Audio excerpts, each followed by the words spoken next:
গল্পের নাম পূর্ণ বাড়ির জানালা। রাত তখন প্রায় 2টা। মেঘলা আকাশ, মাঝে মাঝে বিদ্যুৎ চমকাচ্ছে। রাহুল তার দাদুর পুরনো বাড়িতে এসেছিল গ্রামের এক প্রান্তে। বাড়িটা অনেক দিন খালি পড়েছিল। রাহুল রাতে শুয়ে পড়েছে, হঠাৎ জানালার পাশ থেকে শব্দ পেল, টিক টিক টিক। সে জানালার দিকে তাকিয়ে দেখল জানালার বাইরে একটা কালো ছায়া নড়ছে।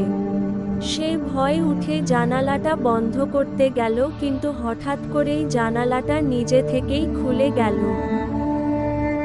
একটা ঠান্ডা বাতাস ঢুকে পড়ল ঘরে, আর সাথে সাথে একটা মেয়ের কান্নার আওয়াজ। আমাকে মুক্ত করো, আমি এখানেই আটকে আছি।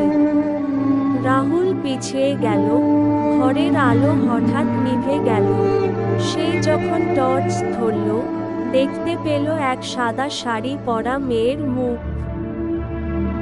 কিন্তু সেই মুখে ছিল চোখ নেই, কেবল ফাঁকা গর্ত।